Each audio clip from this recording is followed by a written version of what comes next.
ቀደም የመብራት ነገር ተነስቷል እንደዋውል እንዴ እንደውል ይችላል ይቻላል እንደውል ጥሩ ነው ምክንያቱም በተለይ መብራት ነገር ሴንሲቲቭ ስለሆነ አዎ ብዙ ቦታዎች ተቆራርጧል በደና ነው ወይ ሚላውንም ወደ ደወል አድርጌ ያለው ጤና ይስጥልኝ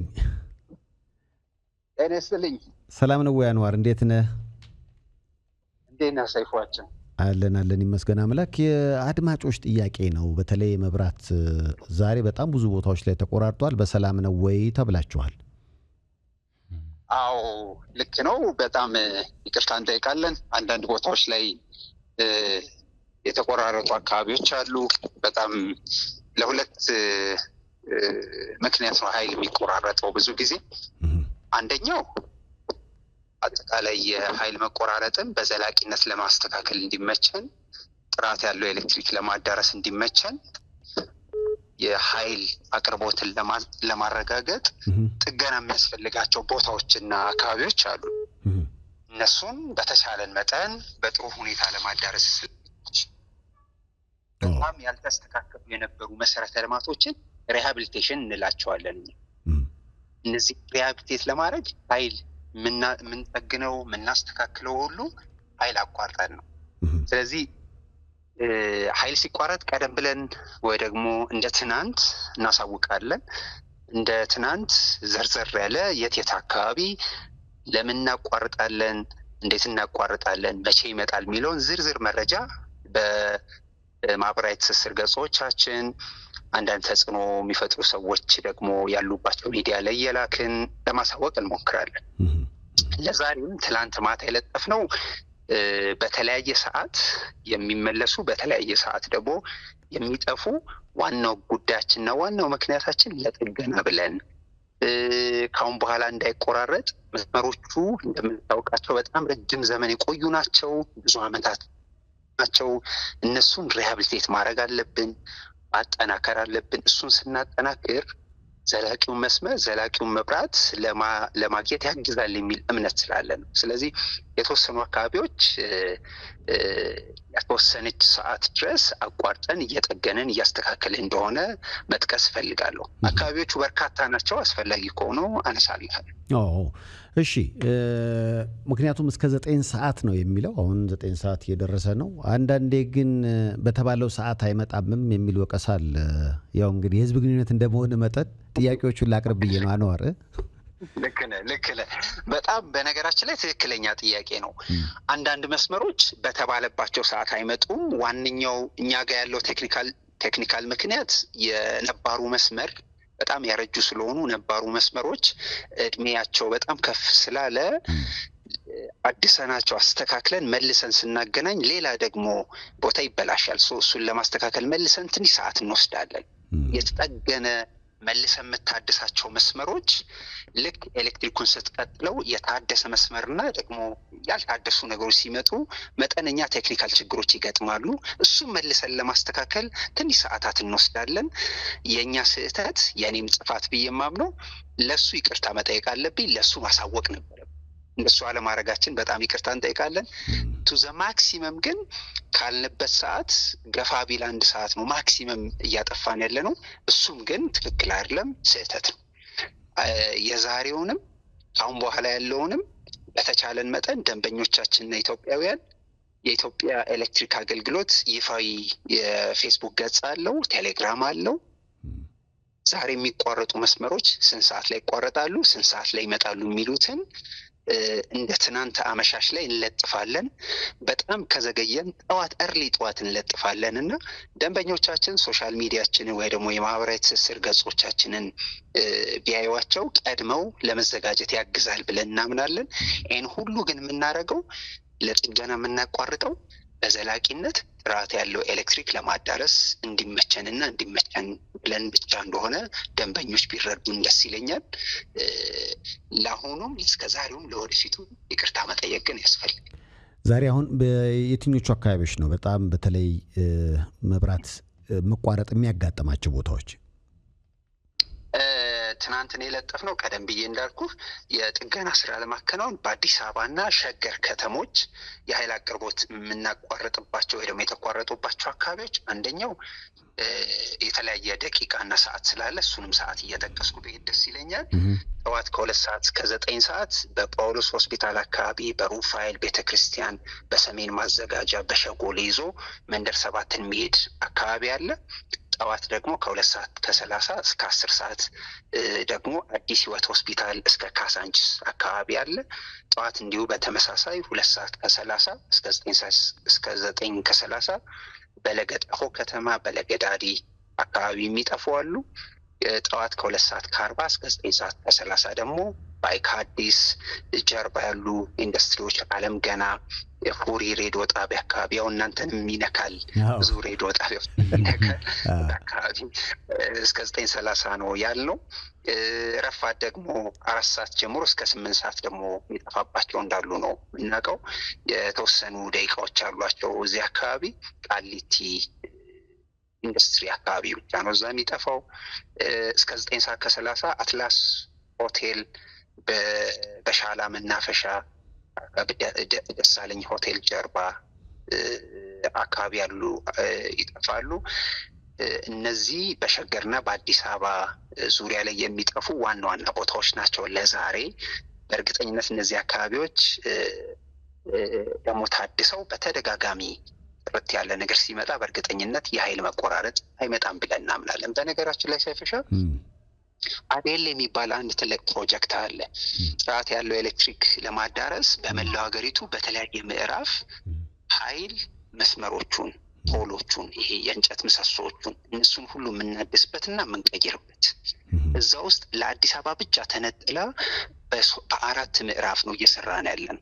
አዲስ አበባን በተለየ ሁኔታ ለመስራት እየሞከርን ያለ ነው በሁለት ምክንያት ነው። አንደኛ የዲፕሎማቲክ መቀመጫ ከተማ ነች።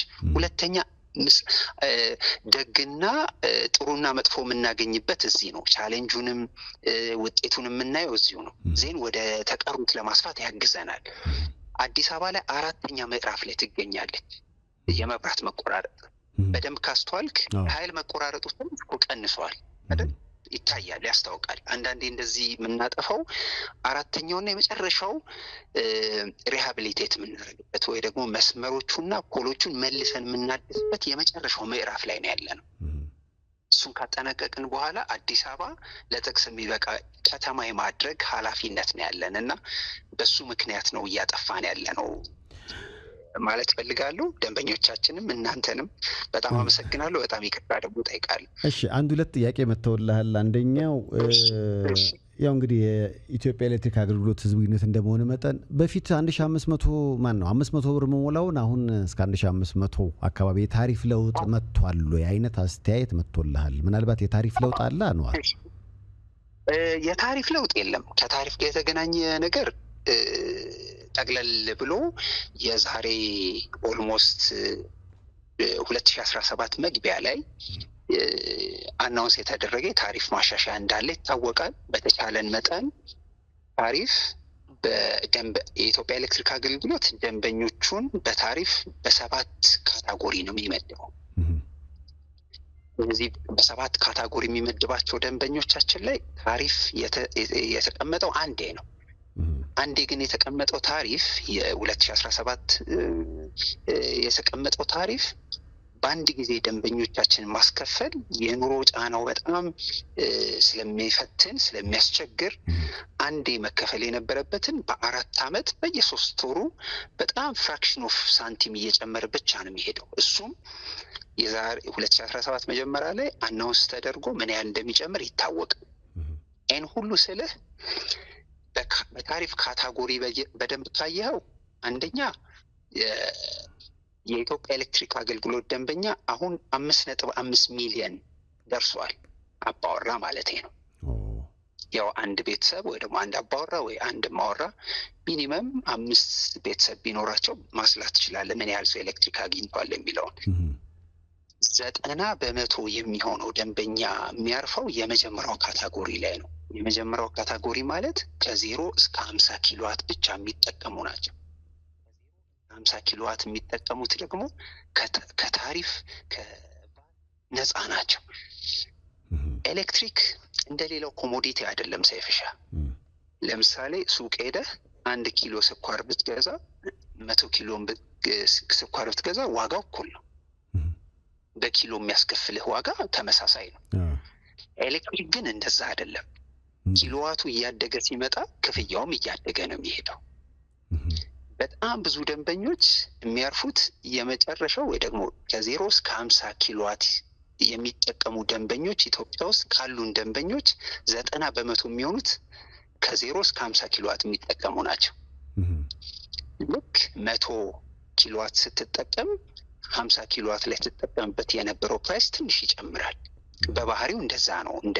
እንደ ኖርማል ኮሞዲቲ አይደለም። አሁን እንደገባኝ ከሆነ አሁን ለምሳሌ ብዙ አምፖሎች የሚጠቀሙ ሰዎች አሁን ወዳልከው ወደ 10% ይሄዳሉ ማለት ነው።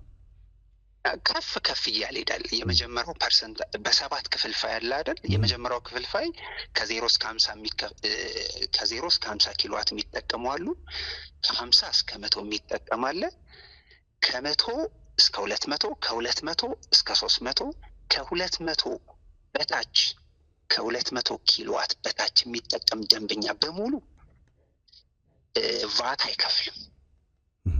ከ0 እስከ 50 ደግሞ ኪሎዋት የሚጠቀሙ ደንበኞች ፕራይሱ በጣም ትንሽ ነው።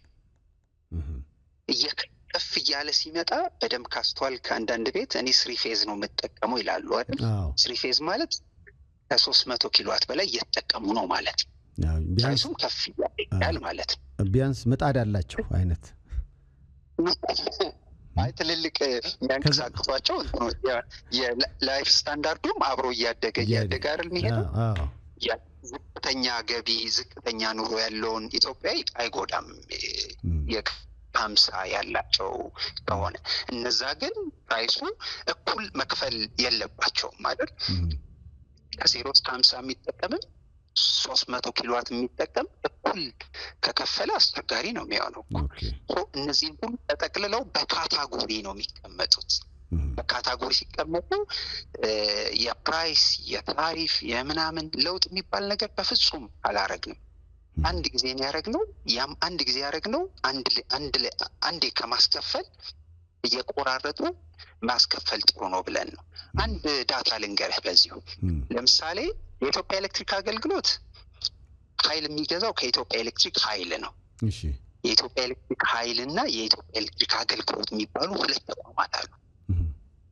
የኢትዮጵያ ኤሌክትሪክ ኃይል የሚያመርተው ጀነሬት የሚያደርገው ማለት ነው። እኛ ደግሞ ከነሱ ገዝተን ለህብረተሰቡ እናከፋፍላለን። ከነሱ የምንገዛው 1 ኪሎዋት 1 ብር ከ70 ሳንቲም ነች። ለደንበኞቻችን የምንሸጠው 1 ኪሎዋት 0.71 ሳንቲም ነው ማለት ከስራችሁ ማለት ነው። አዎ እሷ እንድትለይ ነበር የሚጠብቀው። ሊትራሊ ከስረን ማለት ነው። ግን ካምፓኒው አይከስርም። ይህን የምናደርገው ምንድነው? በጣም ብዙ የሚጠቀሙትን ክሮስ ሰብሲዲ እናደርጋለን ማለት ነው። በጣም የሚጠቀሙትን ለእነዚህ ሽፍት እያደረግን ክሮስ ሰብሲዳይዝ እያደረግን ካምፓኒውም አይከስርም፣ ሰውም ይጠቀማል፣ ዝቅተኛ ገቢ ያላቸውም ጫና ይቀንስላቸዋል የሚል ካልኩሌሽን ያለው። ያው እንግዲህ የአድማጫችንን ጥያቄ ከሱ ውጭ ጥያቄዎች አሏችሁ? ሰላም ቢኒ። ከዛ ውጭ የመጣልህ ጥያቄ አኗሪያው የህዝብ ግንኙነት እንደመሆን መጠን ብዙ ጊዜ የኢትዮጵያ ኤሌክትሪክ አገልግሎት እቃ ሲያቃጥል ትልቅ ቮልቴጅ ልኮ ማለት ነው በጣም ኃይለኛ ጠበቃ ስለሆነ ያላችሁ እናንተም ማሸነፍ ከባድ ነው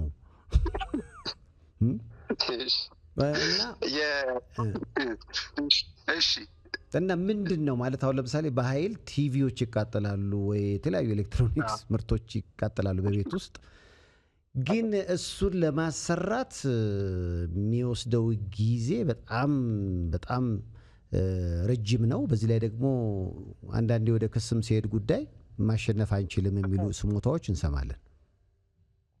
ትክክለኛ ጥያቄ ነው። እውነት ለመናገር ሪፎርም ከምናደርግባቸው ጉዳዮች አንደኛው ይሄ ርዕሰ ጉዳይ ነው። እንደ ተቋም በጣም ትልልቅ ርዕሰ ጉዳዮች ላይ ሪፎርም ለማድረግ እየሞከርን ነው። በጣም ትልልቅ ስራዎች ለመስራት እየቻልን ነው። እሱ ውስጥ ከሚገቡ አንደኛ ደንበኛን ማርካት እንዴት ነው የሚቻለው? ደንበኛን በጣም በጥሩ ሁኔታ ማስተናገድ ከምንችልባቸው ጉዳዮች አንደኛው ኃይል ቮልቴጅ ወይ ደግሞ የኃይል ከፍታና ዝቅታ ሲኖር የሚቃጠሉ የደንበኞች ንብረት አለ። እነዚህ ንብረት መስቃት ካሳ የምንከፍልበት ራሱን የቻለ ወርኪንግ ሲስተም አለው። የስራ ሰነድ አለው፣ የስራ መመሪያም አለው። አንድ ሶስቱን ልጥቀስልህ። አንደኛ የተቃጠለው ወይ ደግሞ የጠፋው ንብረት ህጋዊ መሆኑን ማረጋገጥ በጣም ረጅም ጊዜ ከፈጀና የህጋዊ ሰነድነቱን ማግኘት በጣም የሚቸገሩ ደንበኞች እንደሚኖሩ ጠብቃለሁ። እሱን ማሻሻያ እያደረግንበት ነው። ነገር ግን ሰነዱ እንደዛ ነው የሚለው ህጋዊ ንብረት መሆን አለበት። ሁለተኛ የኛ ባለሙያዎች ይመጣሉ፣ ያዩታል። ቮልቴጅ ድሮፕ እና ቮልቴጅ ከፍ ሲልም ዝቅ ሲልም ሲስተም ላይ ማየት ይቻላል። ያን ያህል ረቂቅ ነገር አይደለም። ሶስተኛ አመልካቹ ራሱ መጥቶ ሲጠይቀን ሲያመለክት ነው። እሱን ፕሮሰስ ብዙ ደንበኞች ያሰለቻቸዋል፣ ብዙ ደንበኞች ያታክታቸዋል፣ ትተው እንደሚሄዱ እናውቃለን። ይህንን ቀለል ባለ አሰራር እናመጣዋለን። ነገር ግን አሁን ራሱን የቻለ አሰራር አለው። ትንሽ ትዕግስት ጨምረውበት ደንበኞች ትንሽ ቢከታተሉን ካሳ የምንከፍልበት አሰራር አለ። በነገራችን ላይ በግልጽ የተቀመጠ ክርክርም ራሱ የሚያስገባ አይደለም። ነገር ግን የበለጠ ለማቅለል ደግሞ ስራ እየሰራን ነው። በጣም ጥሩ። ያው እንግዲህ የኢትዮጵያ ኤሌክትሪክ አገልግሎት በተመለከተ የአድማጮች ጥያቄ እስኪጣራላችሁን እኛም ደወል አደረግን። አቶ አንዋር የኢትዮጵያ ኤሌክትሪክ አገልግሎት ህዝብ ግንኙነት ከታዲያስ አዲስ ጋር ስላደረከው ቆይታ ከልብ ነው የማመሰግነው። መልካም ቀን ብያለሁ። በጣም አመሰግናለሁ። በጣም መልካም ቀን። አመሰግናለሁ።